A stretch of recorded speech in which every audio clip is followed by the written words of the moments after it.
ข้าวปั้นข้าวพี่น้อง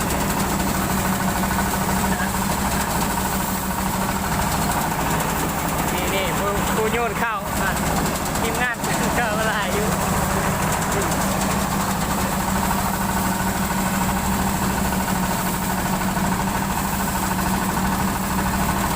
ตอนนี้ยังกำลังเครื่องได้สาวปลากระสอบแล้วเนาะสาวตักสิบแล้วแหละยังบอกเครื่องเลย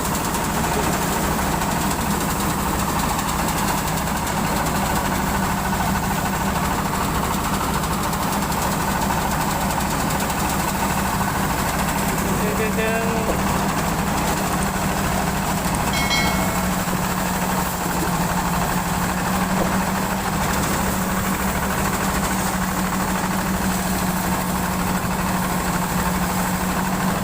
พันเขานี่พ่นแล้วตัวนี้แดงครับเป็นทีมบอยเนาะเบิ่งว่าสิได้จากซอก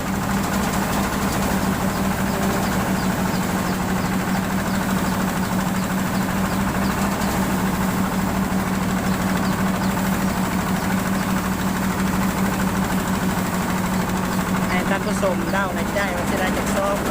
หอดก็ลอยหรือว่าบ่หอดเดี๋ยวเรามานับเบิ่งกัน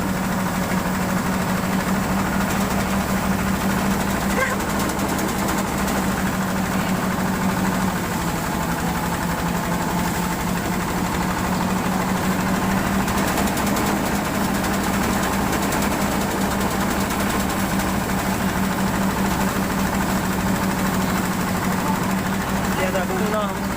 เวลามาแล้วจะได้จากซอก